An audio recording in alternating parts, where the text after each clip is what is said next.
Hello, ladies and gentlemen. It's Kiara with Home Slice Adulting coming to you live from my bedroom with this natural lighting to talk about this Saturday's first episode of Iyanla Fits My Life, which is titled Addicted to Fame, the Memphitz Wright story. So let me go ahead and pull up my notes real quick.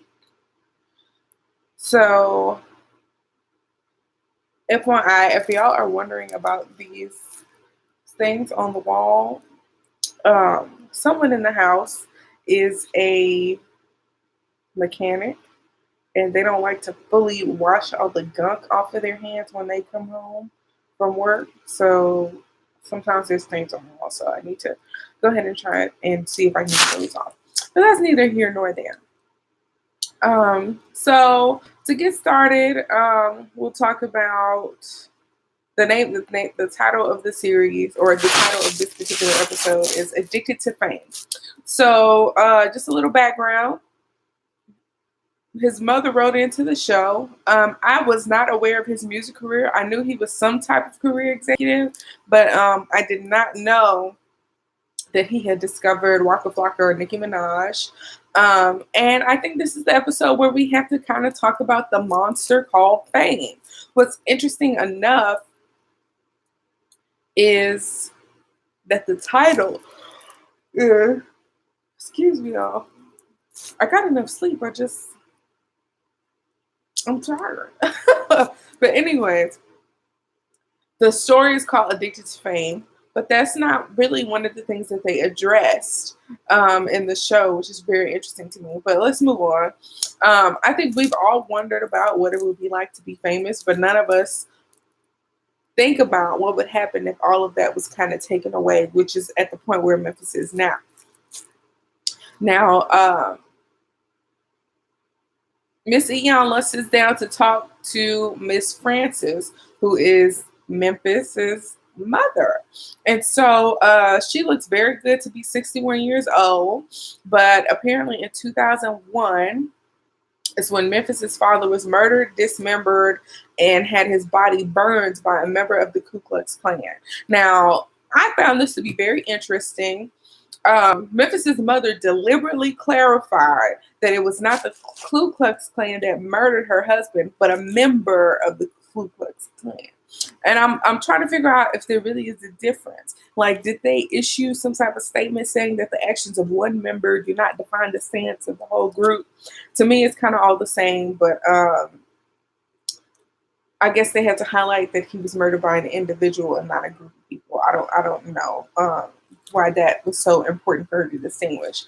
But anyway, Memphis was about 19 when his father was murdered. He immediately went off to New York to study music and put it out of his mind, didn't tell anybody. And to this day, he hasn't really dealt with that issue.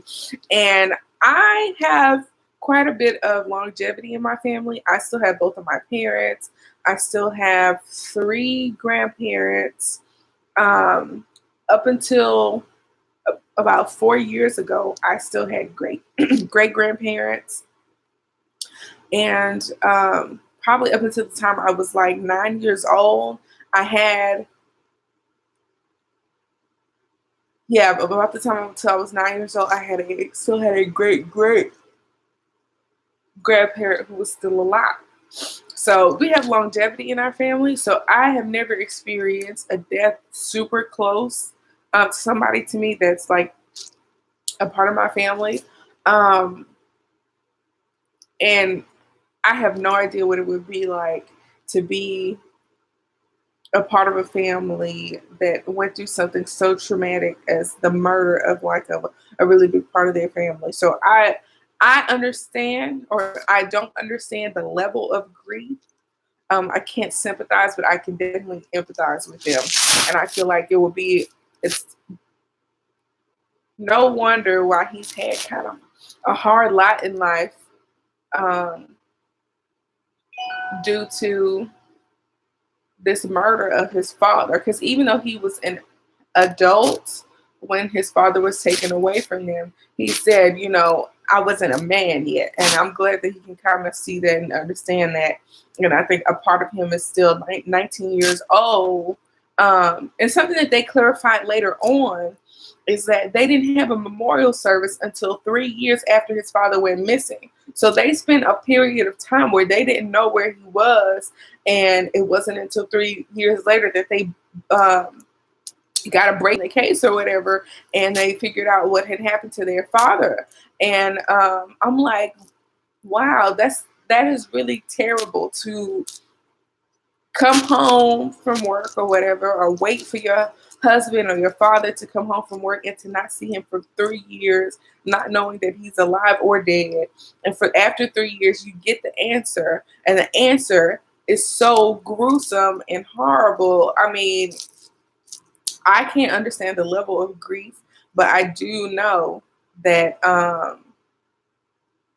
you have to talk about that stuff. You have to go to therapy. You have to get that stuff out, or you engage in bad behavior the way that Memphis has. But let's move on. Um, while Miss Frances is talking, Iyanla stops her about when she starts talking about his father's trial and why Memphis wasn't there. So Miss Frances says she didn't want any of her kids to go to the trial and hear the gruesome details about her father's murder. And Iyanla understood why Miss Frances did that, but she feels as if Miss Frances robbed her children of closure by not allowing them or disallowing them from going to the trial. And I understand both sides of the same coin. I feel like if I was in Miss Frances' shoes, and I can only imagine what that would be like, I would probably make the same decision that she made. It may depend upon, the age of my children, or I don't know.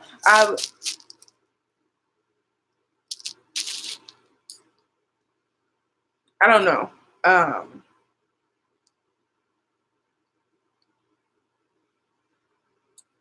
I think they might have gotten a sense of justice and a sense of closure, being there at the sentencing, not necessarily the trial. I don't know. I mean, being a parent is hard. I'm not a parent per se, but I know that you have to make decisions that impact your children, and sometimes you don't make the right one. That's one of the reasons why I'm not really in a hurry to have any kids, and I may, kind of be okay not having kids.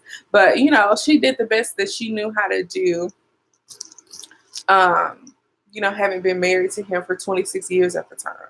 But moving on, we finally talked to Memphitz. And so Iyanla keeps it all the way real with him about his mother writing in. He was not aware of that. So I guess he was under the impression that they reached out to him because they saw all the stuff he was going through in the media. I'm not really sure.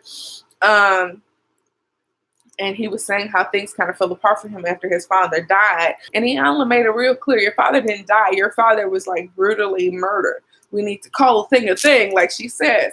But anyway, Memphis blames K. Michelle. I'm assuming he's talking about K. Michelle, because they keep bleeping out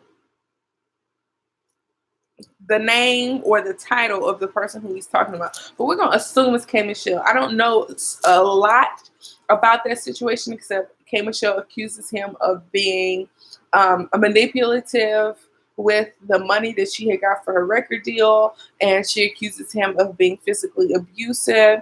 And I know that domestic abuse accusations is what basically cost him his career. So we're going to assume that he's talking about K. Michelle and maybe a little bit of Toya as well. But he blames some of the women in his life for ruining it. He claims that there were some lies about domestic abuse. And before this, he openly claimed that he has done a lot of different drugs. And I'm like, when you're a person who's doing a lot of those drugs, you're not in your right mind, and they can impact you to the point where you do stuff that you wouldn't necessarily do, or you don't think that you would do.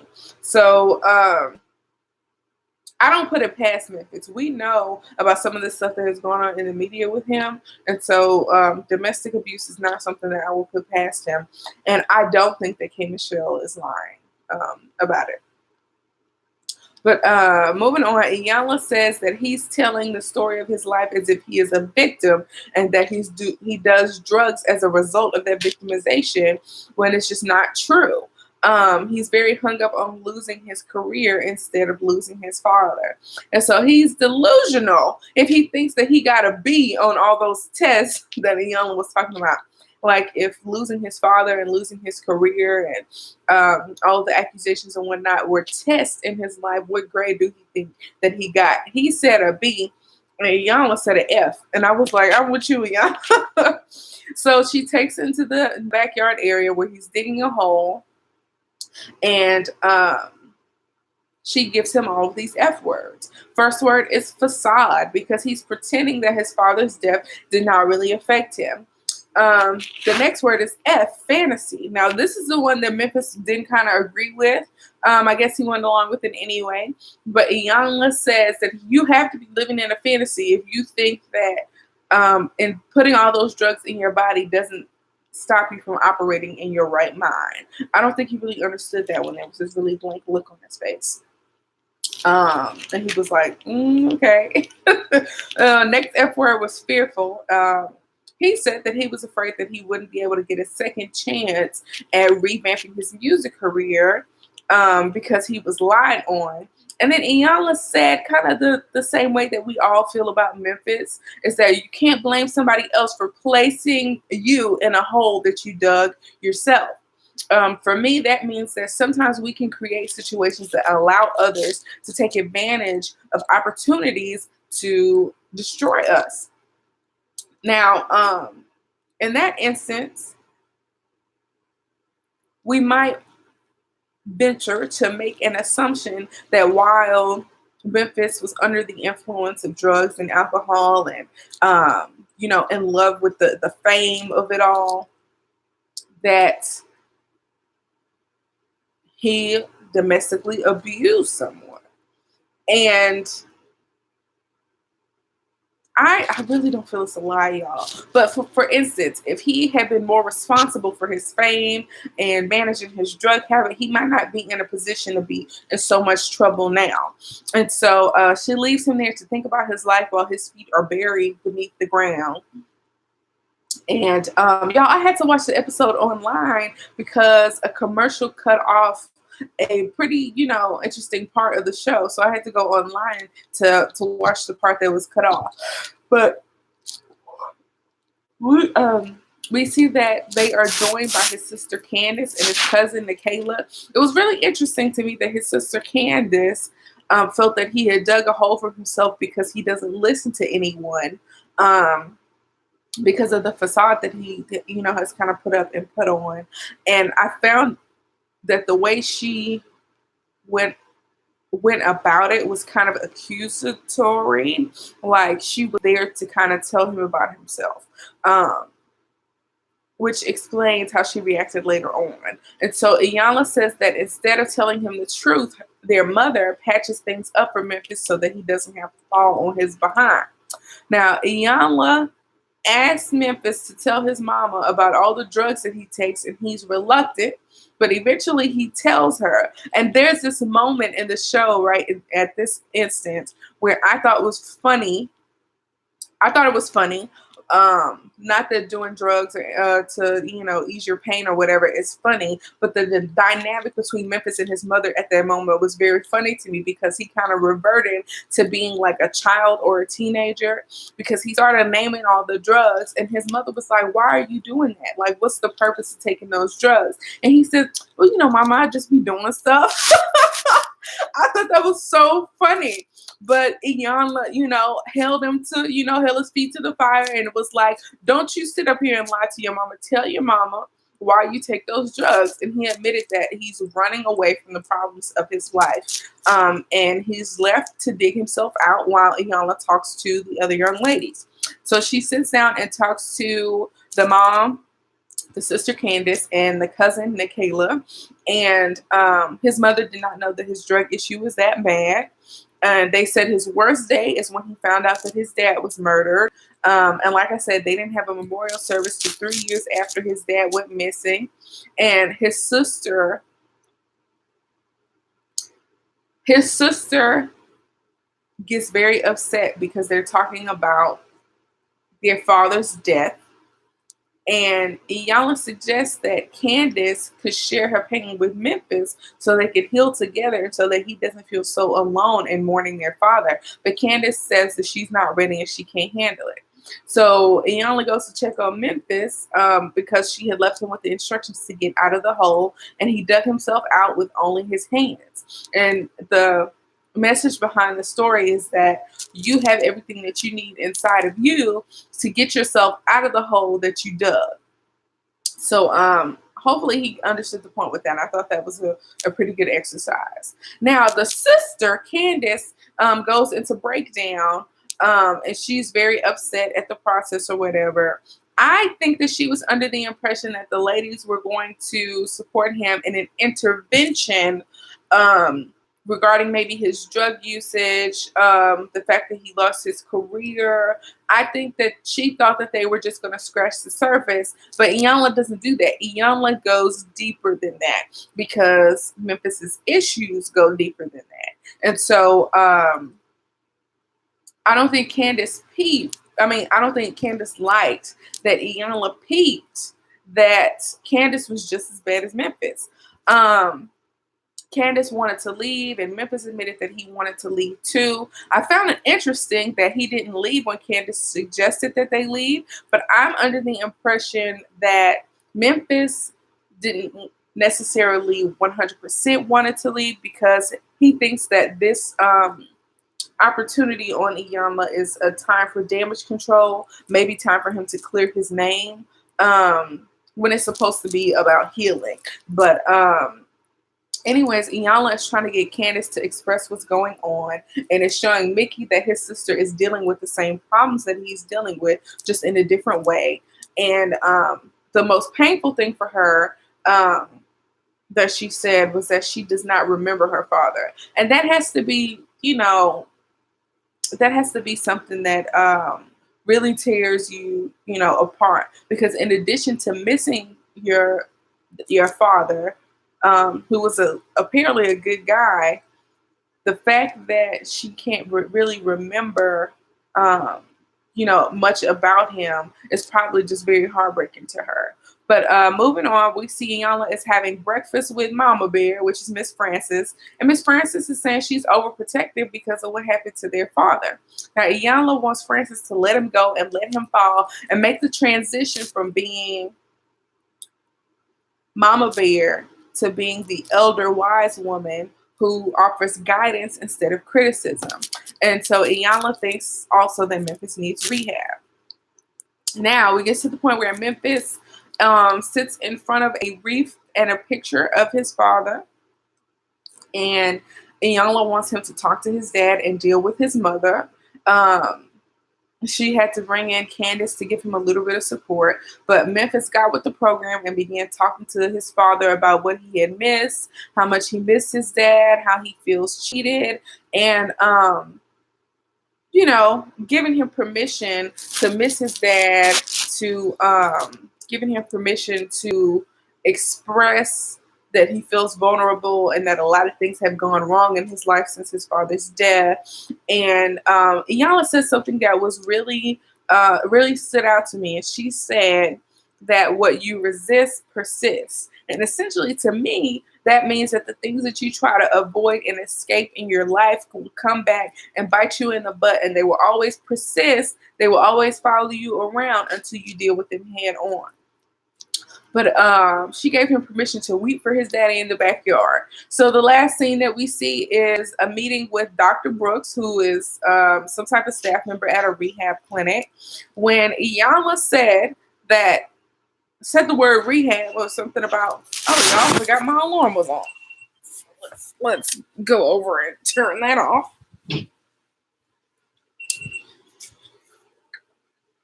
All right. But yeah, when Iyanla said something about rehab, his eyes just went blank. That little blank look that he had when Iyanla mentioned the drugs earlier came back. I'm under the impression that he does not think that he is an addict and that he necessarily needs rehab. Like, it's an experience that he would like to have, but that he feels that he's not an addict. And to be honest with y'all, I feel like he's not necessarily an addict either. I don't know how often he uses the drugs, but the way he talked about it, it came off as if he uses them recreationally. Not that you should be putting all of that stuff into your system at all, but I found that everyone else, to me, it seemed like in the scene they were pressuring him to go to rehab, and the only reason that he said yes was because they were all pressuring him at once. When Iyanla couldn't convince him to say yes, she brought in, the 3 women that are his support system, and that kind of pushed him over the edge to say yes. So I don't really like that scene. I felt like they were pressuring him to do something that he felt he didn't even really need at the time. He asked the doctor, is this rehab like jail? And he was like, no, it's 30 days in luxury housing. And it's like, I don't even have a drug problem, but I'll take a 30-day vacation in luxury housing. I mean, if it's going to help you get over some of the problems that you have and deal and, get to a point in your life where maybe you can try to get your job as a record executive, back on track. But in the end, he says that he wants to go to rehab, but he hasn't made plans to go. So overall, it was an interesting episode. I got to learn more about Memphitz that I had never really considered before. I feel as if this is a good starting point for him, but that he has a lot of work to do with regards to like following up. Because if he doesn't, then he can slip right back into the type of depression and denial that he faced regarding his father. So I hope that this is a good starting point for his whole family, including his sister, for them to get some real healing and move on with their lives. So thank you guys for watching. Let me know your thoughts on this episode. Does this episode change your opinion on Memphitz? Does it make you a little bit more sympathetic to his plight, even though we've seen him cut up and act a fool on reality television before? I couldn't even watch the season where they were on like marriage boot camp because his behavior was a little bit scary in the previews. But the more you know about somebody else's struggle, the more sympathetic that you can be to them. So did this change your mind about Memphitz a little bit? Let me know in the comments below, and stay tuned for my review of the second episode of Iyanla that aired this Saturday with the Mitchell brothers. Thank you guys for watching, and peace out, home slices.